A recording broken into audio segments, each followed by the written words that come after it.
Italy, Sinbad नाविक। सन 1838 के आरंभ के निकट पेरिस के फैशनेबल समाज से संबंध रखने वाले दो युवक, विकोंत आल्बेर de मोर्सेफ और बैरन फ्रांस d'Épinay, फ्लोरेंस में थे।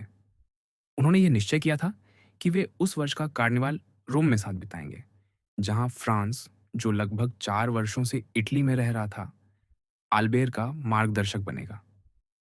चूंकि कार्निवाल के अवसर पर रोम जाना कोई छोटी बात नहीं है, विशेषतः तब जब कोई प्यात्सा देल पोपलो या काम्पो वाचिनो में रात बिताने का इरादा न रखता हो। उन्होंने प्यात्सा दी स्पानिया स्थित ओतेल दे लौंद्र के स्वामी पास्त्रीनी को लिखकर उनसे उनके लिए एक आरामदेह स्वीट सुरक्षित रखने का अनुरोध किया। पास्त्रीनी ने उत्तर दिया कि वह उन्हें दूसरे तल पर केवल 2 कमरे और एक बैठक दे सकता है, जिसके लिए वह प्रतिदिन 1 लुई का मामूली शुल्क स्वीकार करेगा। दोनों युवकों ने यह प्रस्ताव स्वीकार कर लिया और फिर बीच की अवधि का उपयोग करने की इच्छा से ऑल्बेर ने नेपल्स की ओर प्रस्थान किया, जबकि फ्रांस फ्लोरेंस में ही ठहरा। जब उसने मेडिची नगर में जीवन का कुछ समय आनंद लिया, जब वह उस स्वर्ग समान उद्यान में इधर उधर टहल चुका जिसे काजिनी कहा जाता है, जब वह उन भव्य मेजबानों के घरों में अतिथि रह चुका जो फ्लोरेंस की शोभा बढ़ाते हैं, तब उसके मन में कोर्सिका, बोनापार्ट का पालना पहले ही देख लेने के बाद एल्बा द्वीप देखने की इच्छा जगी, जो नेपोलियन के जीवन का वह महान पड़ाव था। इसलिए एक संध्या उसने लेघोर्न के घाट पर लोहे की अंगूठी से बंधी एक छोटी नाव खोली, पिछली सीट पर बैठा, अपने चौघे में लिपटा और नाविकों से केवल ये शब्द कहे, एल्बा। नाव बंदरगाह से ऐसे निकली जैसे कोई समुद्री पक्षी अपना घोंसला छोड़ता है, और अगले दिन फ्रांस को पोर्तो फेर्राजो में उतार दिया। उसने उस साम्राज्यिक द्वीप को पार किया, उस विशाल पुरुष के पदचिह्नों का हर निशान खोजता हुआ, और मार्चियाना में जहाज पर चढ़ा। भूमि छोड़ने के 2 घंटे बाद ही वह फिर उतर गया पियानोसा में, जहां उसे आश्वासन दिया गया था कि उसे लाल तीतरों की असंख्य संख्या मिलेगी। शिकार निराशाजनक रहा। फ्रांस ने मुश्किल से कुछ दुबले पतले पक्षी मारे, और हर उस शिकारी की भांति जिसने व्यर्थ परिश्रम किया हो, कुछ खिन्न मन से फिर नाव में लौट आया। अब यदि हुजूर चाहें, नाविक ने कहा, तो आप अच्छा शिकार कर सकते हैं। कहाँ? क्या आप उस द्वीप को देखते हैं? नाविक ने दक्षिण की ओर संकेत करते हुए कहा, जहां समुद्र से उठती एक शंखवाकार आकृति सबसे सुंदर नीलाभ प्रकाश में नहाई हुई थी। वह क्या है? फ्रांज ने पूछा। मोंते क्रिस्तो, लिवोर्नो के नाविक ने कहा, पर उस द्वीप पर शिकार करने की मेरे पास अनुमति नहीं है। हुजूर को अनुमति की आवश्यकता नहीं, वह द्वीप निर्जन है। अरे, यह तो दुर्लभ बात है, युवक ने कहा। भूमध्य सागर के बीच एक निर्जन द्वीप। पर स्वाभाविक है हुजूर, वह द्वीप चट्टानों का ढेर है। उसकी पूरी सतह पर शायद 1 एकड़ भी उपजाऊ भूमि नहीं है। और वह किसका है? टस्कनी का। वहां मुझे कौन सा शिकार मिलेगा? हजारों जंगली बकरियां जो चट्टाने चाट कर जीवित रहती होंगी, मैं मानता हूं, फ्रांस ने अविश्वास भरी मुस्कान के साथ कहा। नहीं, वे हीथर, मर्टल और गोंददार वृक्षों पर चढ़ती हैं जो उनके बीच उगते हैं। मैं कहाँ सो सकता हूँ? जमीन पर, गुफाओं में या नाव पर अपने चौगे में? किसी भी स्थिति में यदि हुजूर चाहें तो शिकार समाप्त होते ही हम चल सकते हैं। जैसा कि हुजूर जानते हैं, हम रात में भी उतना ही अच्छे से नौकायन कर सकते हैं जितना दिन में, और यदि हवा ना चले तो चप्पू चला लेंगे। फ्रांस के पास अभी अपने मित्र से मिलने से पहले कुछ समय था, और रोम में उनके ठहरने का प्रबंध सुनिश्चित था। इसलिए उसने अपने पिछले शिकार की निराशा की भरपाई के लिए यह प्रस्ताव स्वीकार कर लिया। उसकी स्वीकृति पर नाविकों ने धीमे स्वर में आपस में कुछ शब्द कहे। तो उसने पूछा। अब क्या, कोई समस्या है? नहीं, नाव के प्रधान ने कहा। पर हमें हुजूर को यह बताना आवश्यक है कि उस द्वीप को संदेहास्पद घोषित किया गया है। इसका क्या अर्थ है?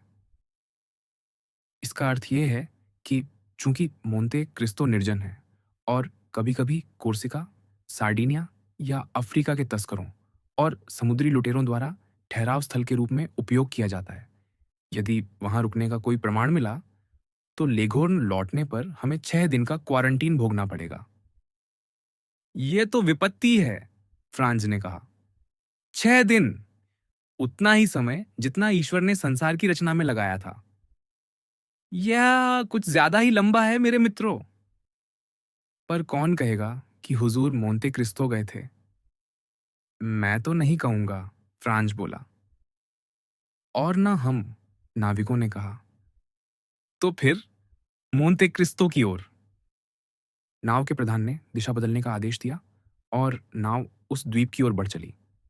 फ्रांज ने संचालन पूरा होने की प्रतीक्षा की और जब नया मार्ग निर्धारित हो गया, पाल हवा से भर गया और चारों नाविक अपने स्थानों पर लौट आए। 3 आगे, एक पतवार पर। तब उसने कप्तान से बातचीत फिर शुरू की। मेरे प्रिय गायतानो, उसने कहा, मुझे लगता है तुमने अब भी कहा था कि मोंते क्रिस्तो समुद्री लुटेरों का आश्रय है। यह तो बकरियों से काफी भिन्न शिकार है। हाँ हुजूर, यह सत्य है। मुझे पता था कि तस्कर होते हैं, पर मैं समझता था कि अल्जीयर्स के पतन और रीजेंसी के विनाश के बाद फेनिमोर कूपर और कैप्टन मैरियट के उपन्यासों के बाहर कहीं भी लुटेरे शेष नहीं रहे। हुजूर की बात ठीक नहीं है। लुटेरों के विषय में भी वही बात सत्य है जो डाकुओं के विषय में है, जिन्हें पोप लियो 12वें द्वारा समाप्त कर दिया गया माना जाता था, पर जो आज भी रोम के फाटकों तक यात्रियों को रोकते हैं। क्या आपने नहीं सुना कि मुश्किल से 6 महीने पहले पवित्र आसन के लिए नियुक्त फ्रांसीसी कार्यवाहक दूत को वेलेत्री से केवल 500 गज की दूरी पर लूट लिया गया था? हाँ, मैंने सुना था। तो फिर, यदि हुजूर लेघोर्न में रहते, जैसे हम रहते हैं, तो समय समय पर सुनते कि कोई माल से लदा जहाज या कोई सुंदर अंग्रेजी नौका, जिसका बास्तिया, पोर्तो फेर्राजो या चिवितावेकिया में पहुंचना अपेक्षित था, बंदरगाह नहीं पहुंची और किसी को नहीं पता कि उसका क्या हुआ, सिवाय इसके कि निश्चय ही वह किसी चट्टान से टकराकर नष्ट हो गई। पर जिस चट्टान से वह टकराई होती है, वह वास्तव में एक नीची संकरी नाव होती है, जिसमें 6 या 8 आदमी सवार होते हैं, जो किसी जंगली निर्जन द्वीप के पास अंधेरी और तूफानी रात में उसे चकित कर लूट लेते हैं। ठीक वैसे ही जैसे डाकू किसी जंगल के मुहाने पर डाक गाड़ी को रोक कर लूट लेते हैं। पर उस स्थिति में, फ्रांज ने कहा, अब भी नाव में पीठ टिकाए हुए इन दुर्घटनाओं के शिकार लोग शिकायत क्यों नहीं करते और फ्रांसीसी, टस्कन या सार्डिनियाई सरकारों का प्रतिशोध लुटेरों पर क्यों नहीं उतरता? क्यों नहीं? गायतानो ने मुस्कुराते हुए पूछा। हाँ, क्यों नहीं? क्योंकि सबसे पहले वे जहाज या नौका से वह सब कुछ उतार लेते हैं जो ले जाने योग्य होता है और अपनी नाव में रख लेते हैं। फिर वे दल के हाथ पांव बांध देते हैं। प्रत्येक के गले में एक तोप का गोला बांधते हैं। पकड़े गए जहाज की कील में पीपे जितना बड़ा छेद कर देते हैं। फिर डेक पर लौटते हैं, हैच बंद कर देते हैं और अपनी नाव में वापस चले जाते हैं। 10 मिनट बाद जहाज कराहने लगता है, फिर धीरे धीरे डूबने लगता है। पहले एक ओर, फिर दूसरी ओर पानी में जाता है, फिर ऊपर उठता है, फिर नीचे जाता है, हर बार पहले से अधिक नीचे फिसलते हुए। अचानक तोप की गोली सी आवाज होती है। वह हवा के फटकर डेक तोड़ने की होती है। फिर जहाज डूबते हुए मनुष्य की तरह संघर्ष करता है, हर हरकत के साथ और भारी होता जाता है। शीघ्र ही भीतर दबाव में भरा पानी हर छिद्र से बाहर फूट पड़ता है, जैसे किसी विशाल व्हेल के श्वास छिद्रों से उछलता जल। अंततः वह अपनी मृत्यु चिल्लाहट करता है, स्वयं पर उलटता है और नीचे चला जाता है, गहराई में एक विशाल भंवर छोड़ता हुआ, जो एक क्षण घूमता है, फिर धीरे धीरे भर जाता है और पूरी तरह लुप्त हो जाता है। परिणाम यह होता है कि 5 मिनट बाद केवल स्वयं ईश्वर की आंख ही शांत समुद्र की सतह के नीचे लुप्त हो चुके जहाज का कोई चिन्ह देख सकती है। अब उसने फिर मुस्कुराते हुए जोड़ा, क्या आप समझते हैं कि जहाज क्यों बंदरगाह नहीं लौटता और दल शिकायत क्यों नहीं करता? यदि गायतानों ने यह कथा अभियान का सुझाव देने से पहले सुनाई होती, तो संभव है फ्रांच 2 बार सोचता। पर वे अब मार्ग में थे और उसे पीछे हटना कायरता लगता। वह उन लोगों में से था जो खतरे को आमंत्रित नहीं करते, पर यदि वह सामने आ जाए तो उसका सामना पूरी शांति से करते हैं। वह उन शांत संकल्प वाले पुरुषों में से था जो जीवन के जोखिम को द्वंद्व में प्रतिद्वंद्वी की तरह देखते हैं, उसकी चालों को मापते हैं, उसकी शक्ति को परखते हैं, सांस लेने के लिए रुकते हैं, पर कायर प्रतीत होने के लिए नहीं। ऐसे पुरुष एक दृष्टि में अपने सभी लाभ आंक लेते हैं और एक ही प्रहार में वार करते हैं। वह आगे बोला, मैं सिसिली और कैलाब्रिया पार कर चुका हूँ। 2 महीने तक द्वीप समूह में नौकायन कर चुका हूँ और अब तक किसी डाकू या लुटेरे का कोई चिन्ह नहीं देखा। पर मैंने यह बात आपको अपनी योजना बदलने के लिए कहने हेतु नहीं कही। गायतानों ने कहा, आपने प्रश्न किया, मैंने उत्तर दिया, बस इतना ही। हाँ, मेरे प्रिय गायतानों, और तुम्हारी बातचीत अत्यंत रोचक है। इसलिए क्योंकि मैं इसे यथासंभव देर तक सुनना चाहता हूँ। आओ, मोंते क्रिस्तो चलें। यात्रा शीघ्र ही अपने अंत के निकट पहुंच रही थी। पालों में ताजी हवा थी और नाव 6 या 7 नॉट की गति से चल रही थी। उनके निकट आते ही द्वीप समुद्र से उभरता हुआ सा प्रतीत हुआ। डूबते सूर्य की किरणों की स्वच्छ वायु में वे देख सकते थे, मानो किसी शस्त्रागार में रखे तोप के गोलों की तरह, एक के ऊपर एक रखे चट्टानों के ढेर, जिनके बीच हीथर का गहरा लाल और वृक्षों का हल्का हरा रंग दिखाई दे रहा था। यद्यपि नाविक पूर्णतः शांत दिखाई देते थे, फिर भी स्पष्ट था कि वे सतर्क थे, उस विशाल दर्पण को टटोलती दृष्टि से देखते हुए जिस पर नाव फिसल रही थी और जिसका क्षितिज केवल कुछ मछली नौकाओं के सफेद पालों से टूटता था, जो लहरों की चोटियों पर समुद्री पक्षियों की तरह मंडरा रहे थे। वे मोंते क्रिस्तो से मुश्किल से 15 मील की दूरी पर थे कि सूर्य कोर्सिका के पीछे डूबने लगा, जिसके पर्वत उनकी दाहिनी ओर आकाश के विरुद्ध काले दांतेदार रूप में उभर रहे थे। पत्थरों का वह समूह नाव के सामने भयावह रूप से उठ खड़ा हुआ, मानो विशाल आदामास्तोर, जिसकी चोटी उस सूर्य से स्वर्णिम हो रही थी जो उसके पीछे छिप रहा था। धीरे धीरे वह छायामय आकृति समुद्र से ऊपर उठी और मानो डूबते दिन की अंतिम किरण को अपने आगे धकेलती चली आई, यहाँ तक कि वह प्रकाश रेखा शंकु के बिल्कुल सिरे पर ठहर गई। क्षण भर के लिए किसी ज्वालामुखी की ज्वलंत कलगी की तरह। अंततः अंधेरा, जो लगातार ऊपर चढ़ रहा था, क्रमशः शिखर पर भी छा गया, जैसे वह पहले आधार पर छाया था और द्वीप केवल एक पर्वत सा दिखाई देने लगा, जो निरंतर और गहरे धूसरे रंग में बदलता जा रहा था। आधे घंटे बाद सब कुछ घोर अंधेरे में डूब गया।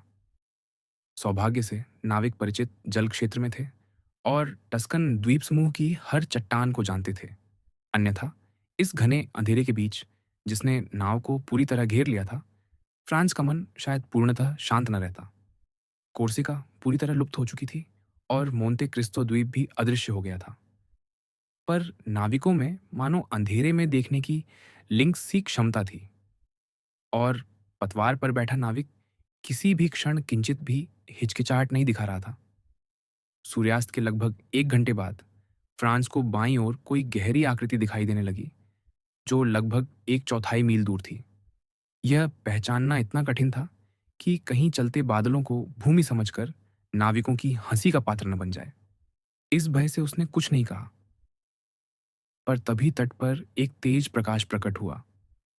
भूमि बादल जैसी हो सकती थी, पर यह आग कोई उल्का नहीं थी। वह रोशनी क्या है? उसने पूछा। चुप, नाविक ने कहा। वह आग है। पर तुमने कहा था कि यह द्वीप निर्जन है। मैंने कहा था कि वहां स्थायी निवासी नहीं है, पर यह भी बताया था कि कभी-कभी तस्कर वहां आ टिकते हैं और समुद्री लुटेरे, गायतानो ने फ्रांस के शब्द दोहराते हुए कहा। इसी कारण मैंने द्वीप के पास से निकल जाने का आदेश दिया। जैसा कि तुम देख रहे हो, वह आग अब हमारे पीछे है।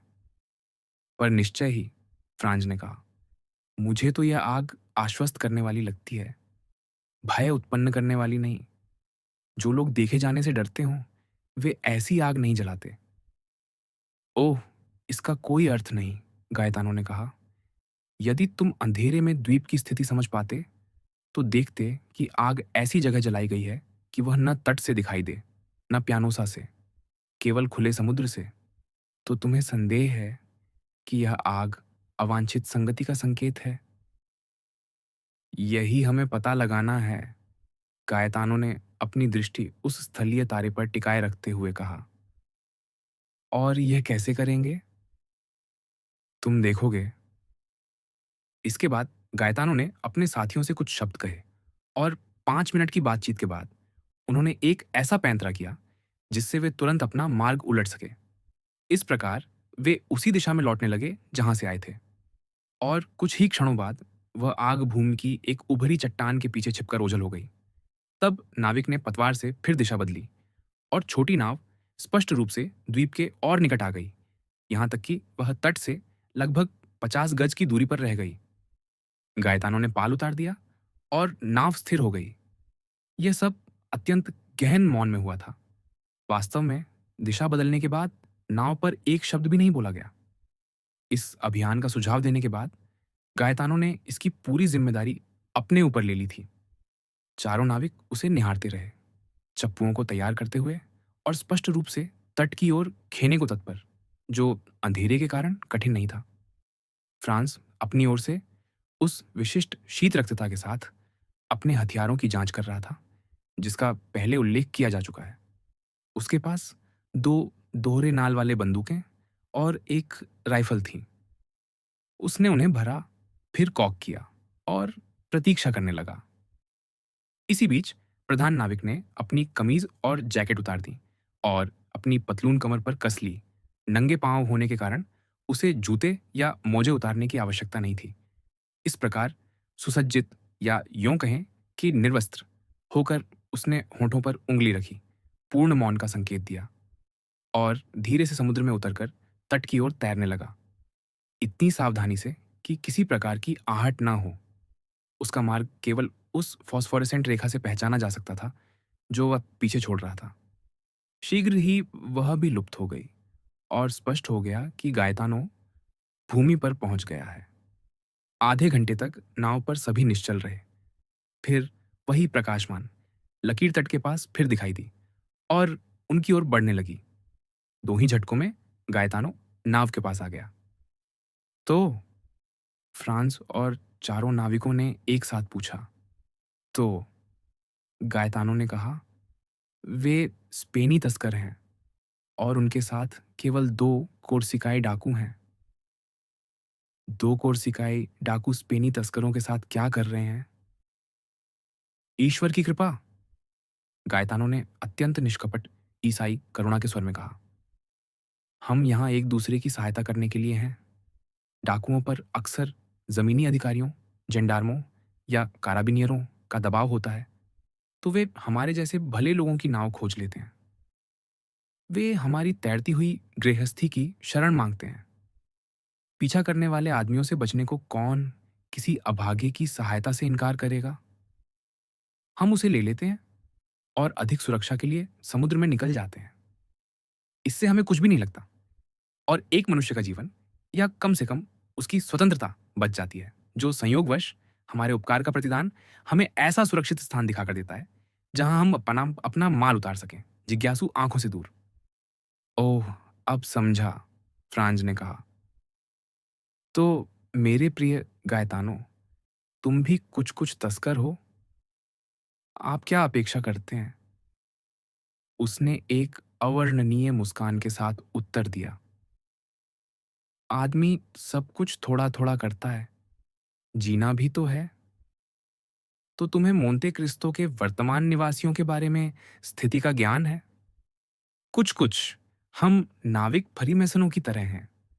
कुछ संकेतों से एक दूसरे को पहचान लेते हैं।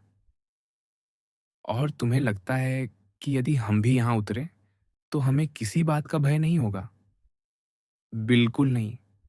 तस्कर चोर नहीं होते, पर वे दो कोर्सिकाई डाकू? फ्रांज ने हर संभावना को ध्यान में रखते हुए फिर पूछा। हे प्रभु, गायतानो ने कहा, यदि वे डाकू हैं तो इसमें उनका दोष नहीं, अधिकारियों का दोष है। वह कैसे? निश्चय ही उन्हें इसलिए खदेड़ा जा रहा है कि उन्होंने अपनी हड्डियां बना ली। बस इतना ही। मानो प्रतिशोध लेना किसी कोर्सिकाई के स्वभाव में ना हो। हड्डियां बनाना से तुम्हारा क्या अभिप्राय है? फ्रांज ने अब भी जिज्ञासा से पूछा। किसी को मार देना? किसी शत्रु को मार देना, प्रधान ने कहा। वह बिल्कुल अलग बात है। तो फिर? युवक ने कहा। चलो इन तस्करों और डाकुओं से आतिथ्य मांगे। क्या वे हमारा स्वागत करेंगे? इसमें कोई संदेह नहीं। वे कितने हैं?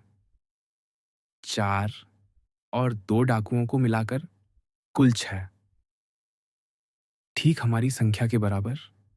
और यदि ये सज्जन शत्रुतापूर्ण निकले तो हम उनका सामना कर सकते हैं। तो अंतिम बार मोंते क्रिस्टो पर उतरते हैं। हाँ, पर क्या आप मुझे कुछ अतिरिक्त सावधानियां बरतने की अनुमति देंगे? मेरे मित्र नेस्टर जितने बुद्धिमान और यूलिसीस जितने सतर्क बनो, मैं न केवल अनुमति देता हूं बल्कि तुमसे विनती करता हूं। मौन, गायतानो ने कहा, और सभी चुप हो गए।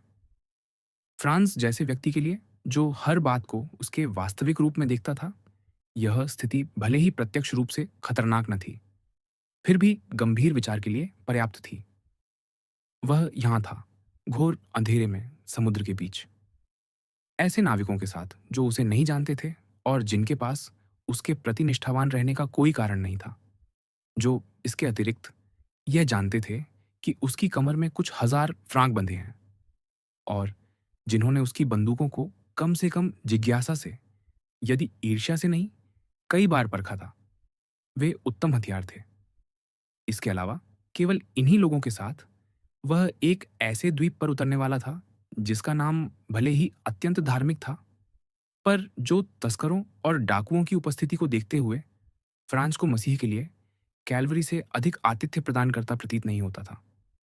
फिर दिन के उजाले में जिन डूबे हुए जहाज़ों की कथाएं उसे अतिरंजित लगी थीं, वे अंधेरे में अधिक विश्वसनीय जान पड़ने लगीं। इसलिए इस संभवतः काल्पनिक दोहरे खतरे के बीच फंसा हुआ वह न तो पुरुषों से अपनी दृष्टि हटाता था और न ही राइफल से अपना हाथ। इसी दौरान नाविकों ने एक बार फिर पाल उठा लिए और अपना पूर्व मार्ग फिर पकड़ लिया। अंधेरे के बीच फ्रांस, जिसकी आंखें अब कुछ कुछ अभ्यस्त हो चुकी थीं, उस ग्रेनाइट के विशाल काय को देख सकता था जिसके पास से नाव गुजर रही थी। फिर अंततः जब वे दूसरी बार एक चट्टान के चारों ओर घूमे तो उसने आग को पहले से कहीं अधिक प्रज्वलित देखा और उसके चारों ओर 5 या 6 बैठे हुए आकृतियां। प्रकाश समुद्र में लगभग 100 गज तक फैल रहा था। गायतानों ने उस सीमा के ठीक बाहर से नाव को निकाला, उसे उससे परे स्थित अंधेरे में रखते हुए। फिर जब वह ठीक अलाव के सामने आ गया, उसने धनुष को उसकी ओर मोड़ा और साहसपूर्वक प्रकाश वृत्त में प्रवेश किया, एक मछुआरे का गीत गाते हुए, जिसमें वह स्वयं मुख्य स्वर ले रहा था और दल कोरस में सम्मिलित हो रहा था। गीत के पहले ही शब्दों पर आग के चारों ओर बैठे लोग उठ खड़े हुए और घाट की ओर बढ़े, पास आती नाव पर खड़ी निगाह रखते हुए, ताकि उसका आकार और उद्देश्य समझ सके। शीघ्र ही वे संतुष्ट प्रतीत हुए और आग के पास अपने स्थानों पर लौट गए, जहां एक बकरी भुन रही थी। सिवाय एक के, जो तट पर खड़ा रह गया। जब नाव भूमि से लगभग 20 गज दूर थी, तो तट पर खड़े व्यक्ति ने यांत्रिक ढंग से अपनी कार्बाइन से संकेत किया, जैसे कोई प्रहरी लौटती टुकड़ी का अभिवादन करता हो, और सार्डिनियाई बोली में पुकारा, "कौन है वहां?" फ्रांज ने बिना किसी भाव के अपनी दोहराने वाली राइफल कॉक कर ली। इस पर गायतानो ने उस व्यक्ति से कुछ शब्दों का आदान प्रदान किया, जिन्हें फ्रांज समझ नहीं सका, यद्यपि वे स्पष्टतः उसी से संबंधित थे।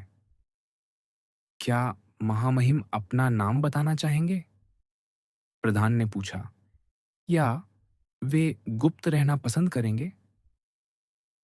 मेरा नाम इन लोगों के लिए पूर्णतः अज्ञात रहना चाहिए, फ्रांज ने कहा। बस ये कह देना कि मैं एक फ्रांसीसी हूं जो अपने मनोरंजन के लिए यात्रा कर रहा है।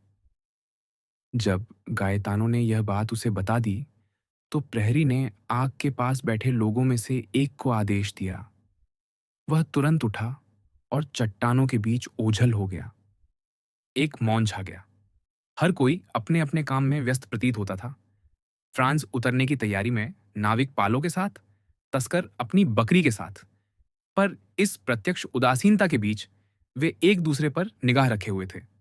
जो व्यक्ति गया था, वह अचानक लौट आया, उस दिशा के विपरीत जिससे वह गया था। उसने प्रहरी को सिर हिलाकर संकेत किया, जिसने उनकी ओर मुड़कर केवल इतना कहा, साकोम मोदी। नाविकों ने दूसरी बार कहे जाने की प्रतीक्षा नहीं की। 4 चप्पू प्रहारों में उन्होंने नाव को तट तक पहुंचा दिया। गायतानो कूदकर रेत पर उतरा। प्रहरी से फिर कुछ शब्द फुसफुसाए और उसका दल एक एक करके उतर आया। अंत में फ्रांस की बारी आई। उसके कंधे पर उसकी एक बंदूक टंगी थी, दूसरी गायतानो के पास थी, और एक नाविक राइफल थामे हुए था। उसके वस्त्रों में कलाकार और फैशनेबल पुरुष दोनों का कुछ कुछ मिश्रण था, जिसने मेजबानों में न तो संदेह जगाया और न ही असहजता। नाव को तट पर बांध दिया गया और वे शिविर के लिए उपयुक्त स्थान खोजने निकल पड़े। पर जिस दिशा में वे जा रहे थे, वह उस तस्कर को, जो प्रहरी की भूमिका निभा रहा था, पसंद नहीं आई, क्योंकि उसने गायतानो को पुकारा, नहीं, उधर नहीं, कृपया। गायतानो ने कुछ बहाना बुदबुदाया और बिना विवाद किए दूसरी ओर चला गया, जबकि 2 नाविक जलती मशालें लाने गए, ताकि रास्ता देखा जा सके। वे लगभग 30 गज चले और फिर एक छोटे से समतल स्थान पर रुके, जो चारों ओर से चट्टानों से घिरा था, जिनमें से प्रत्येक में बैठने के लिए किसी प्रहरी कोठरी जैसे खोखले स्थान बने थे। आसपास की मिट्टी की छोटी छोटी क्यारियों में बौने बांज और घने मर्टल के झुरमुट उग रहे थे। फ्रांज ने मशाल नीचे की और राख के ढेर से पहचान लिया कि वह इस स्थान की सुविधा को समझने वाला पहला व्यक्ति नहीं था। यह निश्चय ही मोंते क्रिस्तो पर आकस्मिक आगंतुकों के सामान्य ठहराव स्थलों में से एक रहा होगा। किसी भी संभावित घटना की चिंता उसने छोड़ दी। एक बार शुष्क भूमि पर पहुंचकर और अपने मेजबानों का स्वभाव देख लेने पर, जो मैत्रीपूर्ण न सही, कम से कम उदासीन था, उसकी सारी आशंकाएं दूर हो गईं और पास के शिविर से आती भुनी हुई बकरी की गंध के साथ चिंता भूख में बदल गई। उसने यह बात गायतानो से कही, जिसने उत्तर दिया कि जब नाव में रोटी, मदिरा और छह तीतर हों और पकाने के लिए आग उपलब्ध हो, तो रात का भोजन बनाना सबसे सरल काम है। और इसके अतिरिक्त उसने जोड़ा, यदि महामहिम उस भुनी हुई बकरी की गंध से इतने आकृष्ट हैं, तो मैं जाकर हमारे पड़ोसियों को हमारे 2 पक्षी देकर उनके पशु का एक हिस्सा मांग सकता हूं। करो, गायतानो, करो, फ्रांज ने कहा।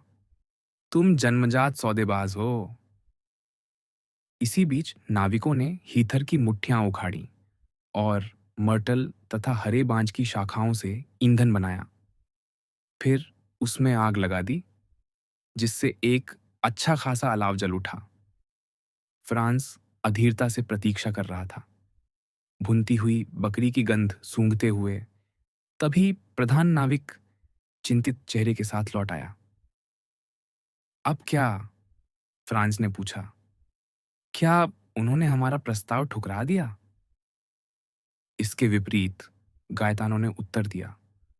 उनके मुखिया को यह जानकर कि आप एक युवा फ्रांसीसी हैं, आपको उनके साथ भोजन करने का निमंत्रण मिला है। अच्छा, अच्छा, फ्रांस ने कहा। यह मुखिया तो अत्यंत सभ्य व्यक्ति है और मैं अस्वीकार करने का कोई कारण नहीं देखता। विशेषतः जब मैं स्वयं भी भोजन में अपना योगदान ला रहा हूं। बात यह नहीं है, गायतानो ने कहा। भोजन तो पर्याप्त से अधिक है, पर वह आपके उनके निवास पर जाने के लिए एक असामान्य शर्त रख रहा है। उसका निवास? क्या उसका यहाँ कोई घर है?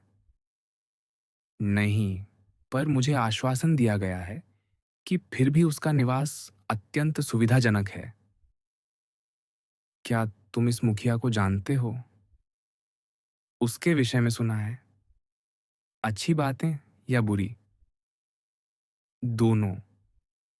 तो फिर ये शर्त क्या है? ये कि आप अपनी आंखों पर पट्टी बंधवाएं और जब तक आपको अनुमति न दी जाए, तब तक उसे न हटाए। फ्रांस ने गायतानो के चेहरे से यह समझने का प्रयास किया कि इस सुझाव के पीछे क्या है। गायतानो ने उसके विचार पढ़ लिए। अरे शैतान, उसने कहा। हाँ, इस पर विचार करना होगा। तुम मेरी जगह होते तो क्या करते? युवक ने पूछा। मेरे पास खोने को कुछ नहीं है, मैं जाता। तुम सहमत होते? हाँ, केवल जिज्ञासा के कारण ही सही। तो यह मुखिया हमें कुछ असाधारण दिखा सकता है। सुनो, गायतानो ने स्वर धीमा करते हुए कहा। मुझे नहीं पता कि जो कहते हैं वह सत्य है या नहीं। वह रुका और चारों ओर देखने लगा कि कहीं कोई सुन तो नहीं रहा।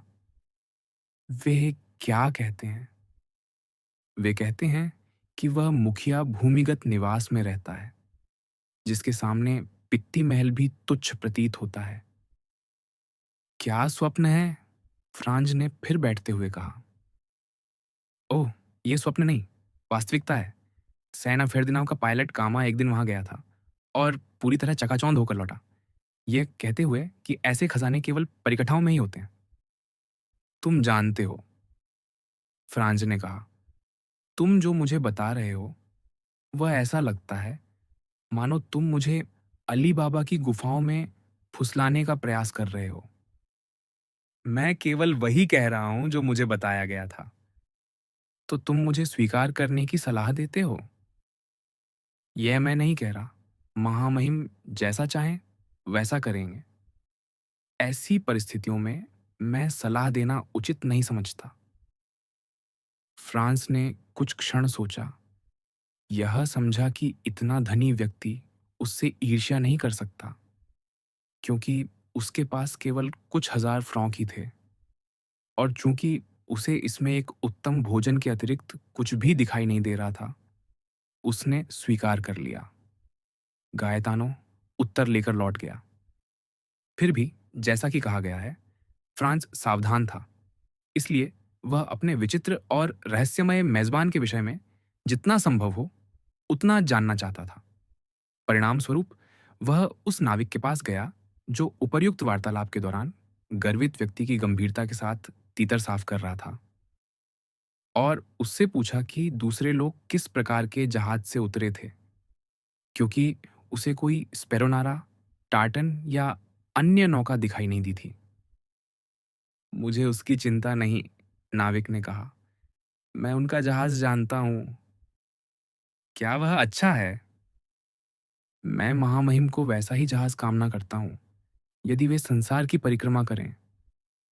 उसका भार कितना है? लगभग 100 टन। किसी भी स्थिति में वह एक आनंद नौका है, एक यॉट, जैसा कि अंग्रेज कहते हैं, पर इस प्रकार बनी हुई कि किसी भी मौसम में समुद्र में जा सके। वह कहाँ बनी, ये मैं नहीं जानता, पर मेरा विश्वास है कि जेनुआ में। और तस्करों के एक गिरोह का मुखिया? फ्रांज ने पूछा। जेनुआ के बंदरगाह में अपने व्यापार के लिए यॉट बनवाने का साहस कैसे कर सकता है? मैंने यह नहीं कहा कि यॉट का स्वामी तस्कर है, नाविक ने उत्तर दिया। नहीं, पर मुझे विश्वास है कि गायतानो ने ऐसा कहा। गायतानो ने दल को दूर से देखा था, पर अभी तक किसी से बात नहीं की थी। और यदि वह व्यक्ति तस्कर नहीं है, तो फिर क्या है? एक धनी कुलीन, जो अपने मनोरंजन के लिए यात्रा करता है। अरे! फ्रांज ने मन ही मन कहा, यह व्यक्ति तो और भी रहस्यमय होता जा रहा है, क्योंकि कथाएं वो भिन्न हैं। फिर उसने ऊंचे स्वर में कहा, उसका नाम क्या है? पूछे जाने पर वह उत्तर देता है कि उसका नाम सिंदबाद नाविक है। पर मुझे संदेह है कि यह उसका वास्तविक नाम नहीं है। सिंदबाद नाविक? हाँ। वह सज्जन कहाँ रहते हैं? समुद्र में? वह किस देश से हैं? मुझे नहीं पता। क्या तुमने उसे देखा है? कई बार। वह कैसा है? महामहिम स्वयं निर्णय कर सकेंगे। और वह मेरा आतिथ्य कहाँ करेगा? निस्संदेह उसी भूमिगत महल में, जिसका उल्लेख गायतानों ने किया है। पर क्या तुम्हें कभी जिज्ञासा नहीं हुई? फ्रांज ने पूछा। जब तुम इस द्वीप पर उतरे और इसे निर्जन पाया, कि उस जादुई महल में प्रवेश करने का प्रयास करो? ओह, निश्चय ही, नाविक ने उत्तर दिया। कई बार। पर हमारे सभी प्रयास निष्फल रहे। हमने पूरी गुफा खोज ली और कोई भी मार्ग नहीं मिला। वैसे भी कहा जाता है कि उसका द्वार चाबी से नहीं, बल्कि किसी जादुई शब्द से खुलता है। मैं निश्चित रूप से सहस्र और एक रात्रि की किसी कथा में जा उतरा हूं, फ्रांज ने बुदबुदाया। महामहिम आपकी प्रतीक्षा कर रहे हैं। उसके पीछे से एक आवाज आई, जिसे उसने पहरेदार की आवाज के रूप में पहचाना। उसके साथ यॉट के दल के दो व्यक्ति थे। उत्तर में फ्रांज ने केवल अपना रुमाल निकाला और उस व्यक्ति को दे दिया जिसने बात की थी। बिना एक शब्द कहे उन्होंने उसकी आंखों पर पट्टी बांध दी, इस बात का पर्याप्त ध्यान रखते हुए कि कहीं वह कोई अनुचित कार्य न कर बैठे। फिर उससे यह शपथ दिलवाई कि वह पट्टी हटाने का प्रयास नहीं करेगा। उसने शपथ ली। इसके बाद उन दोनों ने उसकी एक एक बांह थामी और उसे आगे ले चले। पहरेदार उनके आगे आगे चल रहा था। लगभग 30 कदम चलने के बाद भुने हुए बच्चे के मांस की बढ़ती हुई स्वादिष्ट गंध से उसने अनुमान लगाया कि वे शिविर के पास से गुजर रहे हैं। वे लगभग 50 कदम और चले। स्पष्ट था, उसी दिशा में आगे बढ़ते हुए जहां गायतानों को जाने से मना किया गया था, जिससे यह स्पष्ट हो गया कि वे उसे वहां क्यों नहीं जाने देना चाहते थे। शीघ्र ही हवा के परिवर्तन से उसे आभास हुआ कि वह भूमिगत हो रहा है, और कुछ ही क्षण बाद उसे चरमराने की आवाज़ सुनाई दी और उसने अनुभव किया कि हवा फिर बदल गई है। अब वह गर्म और सुगंधित हो गई थी। अंततः उसने महसूस किया कि उसके पांव एक मोटे, मुलायम कालीन पर पड़ रहे हैं और उसके मार्गदर्शकों ने उसकी बाहें छोड़ दी। एक क्षण का मौन छा गया और फिर एक स्वर ने शुद्ध फ्रांसीसी में, यद्यपि विदेशी उच्चारण के साथ, कहा, मेरे घर में आपका स्वागत है। आप अपनी आंखों की पट्टी हटा सकते हैं। जैसा कि अनुमान किया जा सकता है, फ्रांज ने दोबारा कहे जाने की प्रतीक्षा नहीं की। उसने रूमाल हटाया और स्वयं को 38 से 40 वर्ष के बीच के एक व्यक्ति के सामने खड़ा पाया, जो ट्यूनिशियाई परिधान पहने था, अर्थात एक लाल टोपीनुमा फेस जिस पर नीले रेशम का लंबा फुंदना लटक रहा था, काले ऊनी कपड़े का एक जैकेट जो चारों ओर से सोने के धागों से खड़ा हुआ था, गहरे लाल रंग की चौड़ी डीली पतलून जिन पर उसी रंग की जांघियां थीं, और वे भी जैकेट की भांति सोने से खड़ी हुई थीं, तथा पीली तुर्की चप्पलें। उसकी कमर के चारों ओर एक शानदार कश्मीरी पटका बंधा था, जिसमें एक छोटी, मुड़ी हुई और तेज खंजर लटक रही थी। यद्यपि उसका रंग लगभग निस्तेज श्वेत था, उसका चेहरा अत्यंत सुंदर था। आंखें तेज और भेदक थीं, नाक सीधी थी और लगभग ललाट की सीध में, जो शुद्धतम यूनानी प्रकार का संकेत देती थी, और मोतियों से श्वेत दांत गहरी मूंछों के नीचे दमक रहे थे। केवल उसकी पीतलापन सी श्वेतता ही विचित्र थी। वह ऐसा प्रतीत होता था मानो वह लंबे समय तक किसी समाधि में बंद रहा हो और उसके बाद जीवितों की स्वाभाविक गुलाबी आभा को पुनः प्राप्त न कर पाया हो। यद्यपि वह अधिक ऊंचा नहीं था, फिर भी उसका शरीर सुडौल था और उसके हाथ पांव भूमध्य सागरीय पुरुषों की विशिष्ट लघुता लिए हुए थे। परंतु जिस बात ने फ्रांच को, जिसने गायतानों की कथा को एक कल्पना समझा था, सबसे अधिक चकित किया, वह सजावट की भव्यता थी। पूरा कक्ष लाल तुर्की पर्दों से सुसज्जित था, जिन पर सोने के फूलों की कढ़ाई थी। एक कोने में एक प्रकार का दीवान था और उसके ऊपर अरबी तलवारों का एक समूह सजा था, जिनके म्यान और मूठें सोने से दमक रही थीं और बहुमूल्य रत्नों से जड़ी थीं। छत से वेनिसी कांच का एक दीपक लटक रहा था, आकार और रंग में अत्यंत मनोहर, और उसके पांव नीचे फैले तुर्की कालीन में टखनों तक ढंस रहे थे। जिस द्वार से फ्रांच भीतर आया था, उसके सामने भी पर्दे लटके थे, और एक अन्य द्वार के सामने भी, जो दूसरे कक्ष में खुलता था और जो अत्यंत प्रकाशमान प्रतीत होता था। उस व्यक्ति ने अपने अतिथि को यह सब देखने और आत्मसात करने के लिए एक क्षण दिया, और उसी अवसर का उपयोग करते हुए वह स्वयं भी उसे स्थिर दृष्टि से परखता रहा। अंततः उसने कहा, कृपया इन सावधानियों के लिए मुझे 1000 बार क्षमा करें, जो आपको मेरे घर में प्रवेश कराने से पहले बरतनी पड़ी।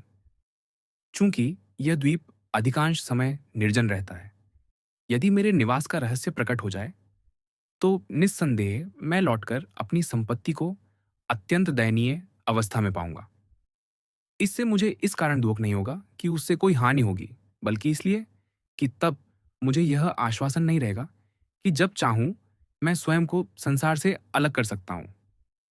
अब मैं आपको वह सब भुलाने का प्रयास करूंगा जो थोड़ी सी असुविधा आपको हुई हो, और इसके बदले आपको वह प्रदान करूंगा जिसकी आपको यहां मिलने की आशा नहीं रही होगी, अर्थात एक संतोषजनक रात्रिभोज और एक अत्यंत अच्छा शयन स्थान। मेरे प्रिय मेजबान, फ्रांस ने कहा, आपको क्षमा मांगने की आवश्यकता नहीं है। मैं जानता हूं कि जादुई महलों में प्रवेश करने वाले लोग सदा आंखों पर पट्टी बांधकर ही जाते हैं। तो ह्यूगनॉट्स में राउल को ही देखिए। और वास्तव में मुझे किसी प्रकार की शिकायत का कारण नहीं है, क्योंकि जो आप मुझे दिखा रहे हैं वह अरबियन नाइट्स के चमत्कारों के समकक्ष है। आह, उस व्यक्ति ने कहा, मुझे लुकुलुस की भांति कहना होगा। यदि मुझे ज्ञात होता कि मुझे आपके आगमन का सम्मान प्राप्त होगा, तो मैं कुछ तैयारी करता, परंतु परिस्थितिवश मैं अपना यह विनम्र निवास आपके लिए खोलता हूं और आपको अपने साधारण से रात्रिभोज में सहभागी होने का निमंत्रण देता हूं। अली, क्या परोसा जा चुका है? उसी क्षण द्वार के सामने का पर्दा उठा और एक न्यूबियन, आबनूस की तरह काला साधारण श्वेत चोगा पहने, ने अपने स्वामी को संकेत किया कि भोजन कक्ष में प्रवेश किया जा सकता है। अब उस अजनबी ने फ्रांस पर से कहा, मुझे नहीं पता कि आप मेरी बात से सहमत होंगे या नहीं, पर मुझे इससे अधिक कष्टदायक कुछ नहीं लगता कि किसी व्यक्ति के साथ 2 या 3 घंटे बिताए जाए और यह ना जाना जाए कि उसे किस नाम या उपाधि से संबोधित किया जाए। ध्यान दीजिए, मैं आतिथ्य के नियमों का अत्यधिक सम्मान करता हूँ, इसलिए मैं आपसे ना आपका नाम पूछूंगा, ना उपाधि। मैं केवल आपसे यह अनुरोध करता हूँ कि कोई सा भी नाम सुझा दें, जिससे मैं आपको संबोधित कर सकूं। जहां तक मेरा प्रश्न है, आपको भी इसी प्रकार सहज करने के लिए मैं बता देता हूँ कि लोग मुझे प्रायः सिंदबाद नाविक कहते हैं। और मैं, फ्रांस ने कहा, आपको यह बताऊंगा कि चूंकि मेरे पास केवल प्रसिद्ध जादुई दीपक का अभाव है, इसलिए फिलहाल मुझे इसमें कोई आपत्ति नहीं कि आप मुझे अलादीन कहें। इस प्रकार हम पूर्व में ही रह सकते हैं, जहां मुझे संदेह है कि किसी सद्गुणी जिन्न की सहायता से मुझे पहुंचा दिया गया है। तो अलादीन महोदय, उस विचित्र मेजबान ने कहा, आपने सुना कि भोजन तैयार है। कृपया भोजन कक्ष में पधारिए। आपका विनीत सेवक मार्ग दिखाने के लिए पहले चलेगा। यह कहते हुए पर्दा उठाकर सिंदबाद द्वार से भीतर चला गया। फ्रांस एक आश्चर्य से दूसरे आश्चर्य में प्रवेश करता चला गया। मेज अत्यंत भव्य ढंग से सजी हुई थी। इस महत्वपूर्ण तथ्य से संतुष्ट हो लेने के बाद उसने चारों ओर दृष्टि डाली। भोजन कक्ष भी उतना ही शानदार था जितना वह कक्ष जिसे वह अभी छोड़कर आया था। वह पूर्णतः संगमरमर का बना था और उसमें अत्यंत मूल्यवान प्राचीन उत्कीर्ण शिल्प लगे थे। कक्ष आयताकार था और दोनों सिरों पर उत्कृष्ट प्रतिमाएं थीं, जो अपने सिरों पर टोकरे धारण किए हुए थीं। उन टोकरों में अद्भुत फलों के दो पिरामिड सजे थे। सिसिली के अनानास, मलागा के अनार, बैलेरिक द्वीपों के संतरे, फ्रांस की आड़ू और ट्यूनिस की खजूरें। जहां तक रात्रिभोज का प्रश्न था, उसमें एक भुना हुआ तीतर था जो कोर्सिका के काले थ्रश पक्षियों की शैया पर रखा था। जेली में जड़ी जंगली सुअर की जांघ, टाटार शैली में पका हुआ बच्चे का एक चौथाई भाग, एक भव्य टर्बोट मछली और एक विशाल लॉबस्टर। मुख्य व्यंजनों के बीच छोटे छोटे पात्रों में सहायक व्यंजन रखे थे। परोसने के पात्र चांदी के थे और थाल जापानी चीनी मिट्टी के बने हुए थे। फ्रांज ने यह सुनिश्चित करने के लिए अपनी आंखें मल लीं कि वह स्वप्न तो नहीं देख रहा है। केवल अली को ही उनकी सेवा करने की अनुमति थी और वह यह कार्य अत्यंत कुशलता से कर रहा था। अतिथि ने इस बात के लिए अपने मेजबान की प्रशंसा की। हाँ हाँ, दूसरे ने उत्तर दिया, मेजबानी के कर्तव्यों को अत्यंत सहज ढंग से निभाते हुए। वह एक बेचारा प्राणी है जो मुझसे अत्यंत निष्ठावान है और अपना पूरा प्रयास करता है। उसे याद है कि मैंने उसका जीवन बचाया था और चूंकि वह अपने सिर से काफी जुड़ा हुआ था, इसलिए प्रतीत होता है कि उसे उसे सुरक्षित रखने के लिए मेरे प्रति कुछ कृतज्ञता है। अली अपने स्वामी के पास गया, उसका हाथ लिया और उसे चूम लिया। ये बहुत सरल है, मेजबान ने उत्तर दिया। ऐसा प्रतीत होता है कि यह व्यक्ति ट्यूनिस के बे के हरम के कुछ अधिक निकट भटक गया था, जितना उसकी त्वचा के रंग वाले युवक के लिए स्वीकार्य था। परिणाम स्वरूप बे ने उसे यह दंड दिया कि उसकी जीभ, उसका हाथ और उसका सिर काट दिया जाए। पहले दिन जीभ, दूसरे दिन हाथ और तीसरे दिन सिर। मैं सदा से एक गूंगे सेवक को रखना चाहता था। मैंने तब तक प्रतीक्षा की जब तक उसकी जीभ काट नहीं दी गई। फिर मैं बे के पास गया और उसके बदले उसे एक शानदार दो नली वाली दोहराने वाली बंदूक देने की पेशकश की, जो एक दिन पहले ही उसकी उच्चता को अत्यंत पसंद आई थी। वह एक क्षण हिचकिचाया। इतना वह इस बेचारे का अंत करने को उत्सुक था। लेकिन मैंने उस बंदूक के साथ एक अंग्रेजी शिकार चाकू भी जोड़ दिया, जिससे मैंने उसकी उच्चता के यथागान की धार कुंद कर दी थी। तब बे ने यह निर्णय लिया कि वह उसका हाथ और उसका सिर छोड़ देगा, इस शर्त पर कि वह फिर कभी ट्यूनिस में पांव न रखे। यह शर्त अनावश्यक थी। जैसे ही वह दुष्ट अफ्रीकी तट की झलक पाता है, वह जहाज के निचले हिस्से में भाग जाता है और तब तक बाहर आने के लिए तैयार नहीं होता, जब तक हम संसार के तीसरे भाग की दृष्टि से ओझल न हो जाए। कुछ क्षणों तक फ्रांज ने कुछ नहीं कहा, यह विचार करते हुए कि वह उस क्रूर प्रसन्नता के बारे में क्या सोचे जिसके साथ उसके मेजबान ने यह कथा सुनाई थी। और उसने विषय बदलते हुए पूछा, जिस सम्माननीय नाविक का नाम आपने ग्रहण किया है, उसकी भांति क्या आप अपना सारा समय यात्राओं में ही बिताते हैं? हाँ, उस अजनबी ने मुस्कुराते हुए कहा, यह उस प्रतिज्ञा का परिणाम है जो मैंने ऐसे समय की थी जब मुझे यह अपेक्षा नहीं थी कि मैं उसे पूरा कर पाऊंगा। मैंने इस प्रकार की कुछ और प्रतिज्ञाएं भी की हैं और मुझे आशा है कि समय आने पर मैं उन सबको पूरा कर सकूंगा। यद्यपि सिंदबाद ने ये शब्द अत्यंत शांति से कहे थे, उसकी आंखों में एक विचित्र क्रूरता की झलक चमक उठी। क्या आपने बहुत कष्ट सहे हैं? फ्रांज ने पूछा। सिंदबाद कांप उठा और उसे ध्यान से देखने लगा। तुम यह कैसे जानते हो? उसने पूछा। सब कुछ यही कहता है, फ्रांज ने कहा। आपकी आवाज़, आपकी दृष्टि, आपकी पीतवर्णता, यहाँ तक कि वह जीवन शैली भी जो आप जीते हैं। क्या, उसने कहा, मैं उस किसी भी व्यक्ति से अधिक सुखी जीवन जीता हूँ, जिसे मैं जानता हूँ? एक पाशा का जीवन। मैं सृष्टि का स्वामी हूँ। यदि मैं किसी स्थान पर आनंदित हूँ, तो वहीं रहता हूँ। यदि ऊब जाता हूँ, तो उसे छोड़ देता हूँ। मैं पक्षी की भांति स्वतंत्र हूँ और पक्षी की ही तरह मेरे पास पंख हैं। मुझे केवल संकेत करना होता है और मेरे चारों ओर के लोग मेरी आज्ञा का पालन करते हैं। समय-समय पर मैं न्याय को चिढ़ाने में आनंद लेता हूँ। कभी किसी वांछित डाकू को उससे छीन लेता हूँ, कभी किसी अपराधी को जिसके पीछे पुलिस लगी हो। फिर मेरी अपनी न्याय व्यवस्था है, ऊंची भी और नीची भी, जो न तो दंडों को स्थगित करती है, न अपीलें सुनती है, जो केवल दोषी ठहराती है या क्षमा करती है और किसी से कोई सरोकार नहीं रखती। ओह! यदि तुम मेरे जीवन का स्वाद छक पाते, तो किसी अन्य जीवन की कामना न करते और संसार में कभी वापस न लौटते, जब तक कि कोई महान उद्देश्य पूरा करना न हो। उदाहरण के लिए कोई प्रतिशोध, फ्रांस ने कहा। उस अजनबी ने युवक को उन दृष्टियों में से एक से देखा, जो आत्मा और मन की गहराइयों तक उतर जाती है। प्रतिशोध क्यों? उसने पूछा।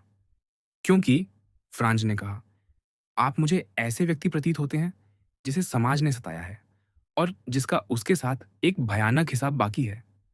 अच्छा, अच्छा, सिंदबाद ने अपनी विचित्र हंसी हंसते हुए कहा, अपने तीखे श्वेत दांत दिखाते हुए। तुम पूरी तरह गलत हो।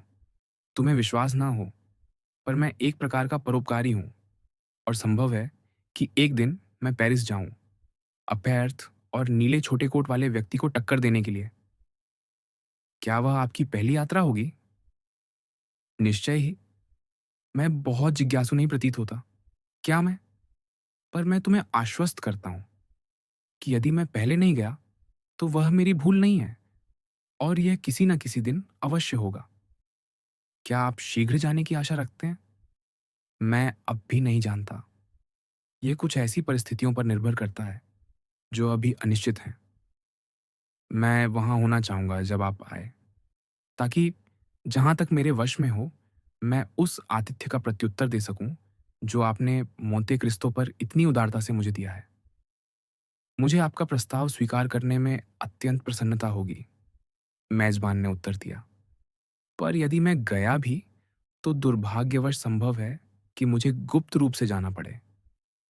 इस बीच भोजन चलता रहा और ऐसा प्रतीत होता था कि वह केवल फ्रांस के लिए परोसा गया था, क्योंकि अजनबी ने उस भव्य भोज में से, जो उसने अपने अप्रत्याशित अतिथि के लिए प्रस्तुत किया था और जिस पर उसने भरपूर भोजन किया था, केवल एक दो व्यंजनों को ही छुआ।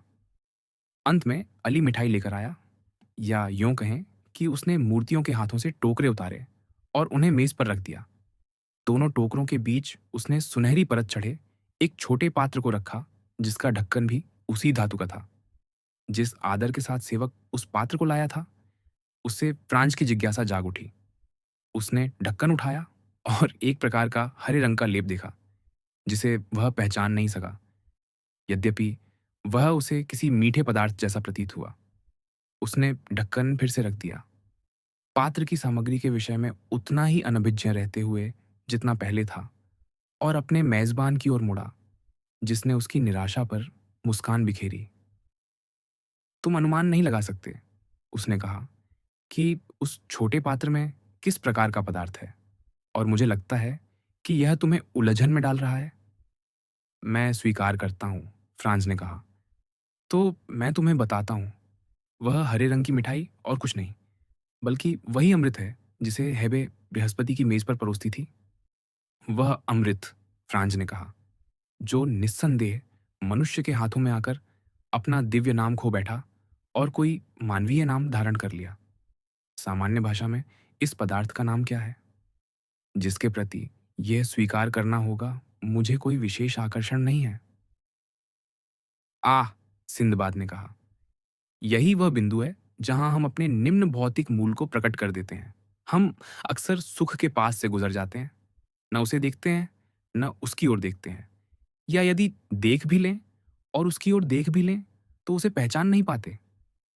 यदि तुम व्यावहारिक पुरुष हो और सोना तुम्हारा देवता है, तो इसका स्वाद लो। और पेरू, गुजरात और गोलकोंडा की खानें तुम्हारे लिए खुल जाएंगी। यदि तुम कल्पनाशील पुरुष हो, कवि हो, तो इसका स्वाद लो और संभव की सीमाएं मिट जाएंगी। अनंत के क्षेत्र खुल जाएंगे और तुम उनमें विचरोगे। हृदय से स्वतंत्र, मन से स्वतंत्र, स्वप्न की असीम चरागाह में। यदि तुम महत्वाकांक्षी हो और सांसारिक यश चाहते हो, तो तुम भी इसका स्वाद ले सकते हो और 1 घंटे में तुम राजा बन जाओगे। यूरोप के किसी कोने में दबे किसी छोटे राज्य का राजा नहीं, जैसे फ्रांस, स्पेन या इंग्लैंड, बल्कि संसार का राजा, ब्रह्मांड का राजा, सृष्टि का राजा।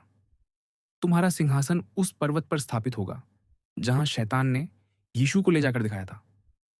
और बिना उसे नमन किए, बिना उसके पंजे को चूमे, तुम पृथ्वी के समस्त राज्यों के सार्वभौम स्वामी हो जाओगे। क्या मेरी पेशकश तुम्हें ललचाती नहीं? बताओ, क्या यह करना सरल नहीं है, जबकि करने को कुछ भी नहीं? बस यही देखो। ये कहते हुए उसने उस छोटे वर्मील पात्र का ढक्कन उठाया जिसमें वह पदार्थ था जिसकी उसने इतनी प्रशंसा की थी। जादुई मिठाई का एक कॉफी चम्मच भर लिया, उसे होठों तक उठाया और धीरे धीरे उसका स्वाद लिया। आंखें आधी मूंदी हुई, सिर पीछे झुका हुआ। फ्रांस ने उसे उतना ही समय दिया जितना उसे अपने प्रिय भोजन का आनंद लेने के लिए चाहिए था। फिर यह देखकर कि उसकी एकाग्रता कुछ लौट आई है, कहा, पर मुझे बताइए, ये बहुमूल्य मिठाई क्या है? क्या तुमने पहाड़ के बूढ़े आदमी के बारे में सुना है? मेजबान ने पूछा, जिसने फिलिप ऑनगस्टस को मारने का प्रयास किया था। हाँ, अवश्य। तो तुम जानते हो कि वह एक समृद्ध घाटी पर शासन करता था, जिस पर वह पर्वत दृष्टि रखता था, जिससे उसने अपना चित्रमय नाम लिया था। उस घाटी में हसन बेन सबाह द्वारा लगाए गए भव्य उद्यान थे और उन उद्यानों में एकांत मंडप थे। मार्को पोलो के अनुसार वह अपने चुने हुए मित्रों को उन मंडपों में ले जाता और वहां उन्हें एक विशेष घास खिलाता जो उन्हें ऐसे स्वर्ग में पहुंचा देती जहां सदा खिले पौधे होते, सदा पके फल होते और सदा कुंवारी स्त्रियां होती। जिन सौभाग्यशाली युवकों को जो वास्तविकता प्रतीत होती थी, वह एक स्वप्न था, पर ऐसा मधुर, ऐसा मादक, ऐसा विलासी स्वप्न कि वे अपने लिए उसे उपलब्ध कराने वाले के लिए देह और आत्मा दोनों बेच देते।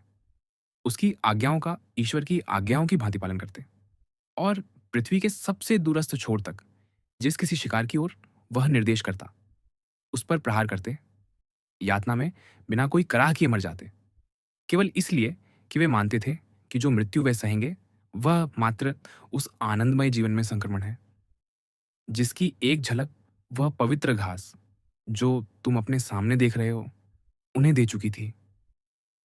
इस स्थिति में फ्रांस ने कहा, तो यह हशीश है? हाँ, मैं इसे जानता हूं, कम से कम नाम से। ठीक यही, तुमने शब्द कह दिया है मेरे स्वामी अलादीन। यह हशीश है, अलेक्जेंड्रिया का सर्वश्रेष्ठ और उत्कृष्ट हशीश, अबूगूर का हशीश, उस महान निर्माता का। वही एक पुरुष, वह पुरुष जिसके लिए एक महल बनाया जाना चाहिए, जिस पर यह लेख हो, कृतज्ञ संसार की ओर से, सुख के व्यापारी को। क्या तुम जानते हो? फ्रांस ने कहा, मैं स्वयं निर्णय करने के लिए अत्यंत उत्सुक हूं कि तुम्हारी प्रशंसा सत्य है या नहीं। करो, मेरे प्रिय अतिथि, करो, पर केवल एक प्रयोग से संतुष्ट मत होना। हर वस्तु की भांति इंद्रियों को नए प्रभाव की आदत डालनी पड़ती है, चाहे वह सुखद हो या नहीं, आनंदमय है आम्य हो या दुखद। प्रकृति इस दिव्य पदार्थ से संघर्ष करती है, क्योंकि हमारी प्रकृति आनंद के लिए नहीं बनी, वह पीड़ा से चिपकी रहती है। इस संघर्ष में प्रकृति को पराजित करना होगा, यथार्थ को स्वप्न का अनुसरण करना होगा। तब स्वप्न शासन करेगा, स्वामी बनेगा, स्वप्न जीवन बन जाएगा और जीवन स्वप्न। इस रूपांतरण से कैसा अंतर पड़ता है? जब तुम वास्तविक जीवन के दुखों की तुलना कल्पित जीवन के सुखों से करोगे, तो तुम फिर कभी जीना नहीं चाहोगे, केवल सदा स्वप्न देखना चाहोगे। जब तुम अपने संसार से दूसरों के संसार में जाओगे, तो तुम्हें ऐसा लगेगा मानो नेपल्स की वसंत से लैपलैंड की शीत, स्वर्ग से पृथ्वी, स्वर्गलोक से नर्क में आ गए हों। मेरे मित्र, कुछ हशीश चखो, इसे चखो। उत्तर देने के स्थान पर फ्रांज ने उस अद्भुत लेप का एक चम्मच भर लिया, लगभग उतना ही जितना उसके मेजबान ने लिया था, और उसे अपने मुख तक ले गया। धिक्कार! उसने कहा, उस दिव्य पदार्थ को निगलते हुए।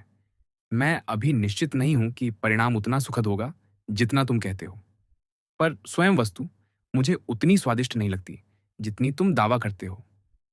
यह इसलिए, उसने कहा, कि तुम्हारे ताल्लु की ग्रंथियां अभी उस वस्तु की उत्कृष्टता की अभ्यस्त नहीं हुई हैं जिसे वे छक रही हैं। बताओ, पहली बार क्या तुम्हें सीपियां, चाय, पोर्टर, ट्रफल, वे सभी वस्तुएं प्रिय लगी थीं जिन्हें बाद में तुमने पूजा? क्या तुम रोमनों को समझ सकते हो जो तीतरों को हींग से मसाला देते थे, या चीनियों को जो पक्षियों के घोंसले खाते हैं? निश्चय ही नहीं। हशीश के साथ भी यही है। इसे पूरे 1 सप्ताह तक लेने का प्रयास करो, और संसार का कोई भी भोजन तुम्हें उस स्वाद की तुलना में उत्कृष्ट नहीं लगेगा जिसे आज तुम बासी और अप्रिय पाते हो। अब चलो अगले कक्ष में, जो तुम्हारा शयन कक्ष है, और अली हमें काफी परोसेगा और पाइपें देगा। वे दोनों उठे, और जबकि वह व्यक्ति जो स्वयं को सिंदबाद कहता था, वही नाम जिसे हम भी समय समय पर उपयोग करते आए हैं ताकि किसी प्रकार उसे नामित कर सकें, अपने सेवक को आदेश दे रहा था, फ्रांस दूसरे कक्ष में चला गया। साज सज्जा सरल थी, यद्यपि कम समृद्ध नहीं। कक्ष गोल था और दीवारों के साथ एक विशाल दीवान फैला था। पर दीवान, दीवारें, छत और फर्श सभी भव्य पशु चर्मों से ढके थे, इतने कोमल और मुलायम जैसे सबसे घने ढेर वाला कालीन। एटलस पर्वतों के सिंहों की खालें, विशाल अयालों के साथ। बंगाल के बाघों की खालें, गर्म धारियों वाली। केप के तेंदुओं की खालें, उतनी ही हर्षित चित्तियों वाली जितनी दांते को दिखाई दी थीं। और अंत में साइबेरिया के भालुओं की खालें तथा नॉर्वेजियन लोमड़ियां। ये सब एक दूसरे पर इस प्रकार ढेरी लगाकर रखी थीं कि ऐसा प्रतीत होता था मानो कोई सबसे घने लॉन पर चल रहा हो और सबसे रेशमी सोफे पर विश्राम कर रहा हो।